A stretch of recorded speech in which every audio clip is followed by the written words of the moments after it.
In the energy quadrant today, taking a look at the March crude oil contract, which had a pretty balanced day from top to bottom, but it's been on a tremendous run. On the upside today, we got all the way up to 58.62. That was up about 1.12%.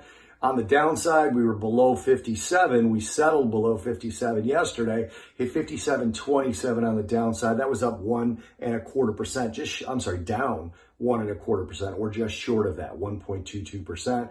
But we finished the day up about 66 basis points, closing back up above 58.35. This is the seventh consecutive day higher now. And if you count the difference between the opening price and the close price, it's the eighth consecutive day higher, and we're testing the highest levels that we've seen since January 21st of 2020. So definitely on a strong run, up about 20% on the year.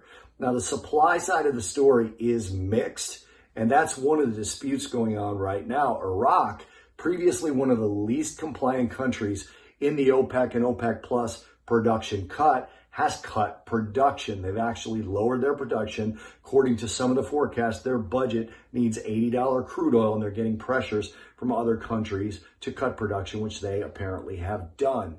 Libya is in the middle of another production setback due to a halt in crude exports from the 230,000 barrel a day Marsa El Hariga terminal in Libya. So that's been shut down and hasn't come back online to the tune of any more than an extra 100,000 barrels. And Iran may have shipped somewhere between 800,000 barrels a day to 1 million barrels a day of crude, and that's an increase, that's crude and condensate, since last month, largely to China. Now, that's an increase. It's much larger than last year when the U.S. sanctions held volumes as low as 500,000 barrels a day in some months. By the way, those sanctions are still in place, so a little bit of a challenge for the Biden administration to either pull those sanctions or try some sort of enforcement. This is according to reports in terms of the amount of crude oil and condensate that's going out of Iraq right now.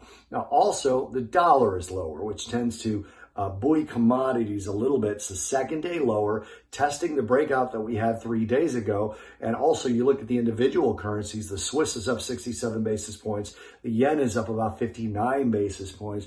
Euro up around 0.5%. The pound just short of 0.5%. So all of those currencies moving up against the dollar. These things make crude oil more expensive if the dollar turns back lower and continues in its larger trend.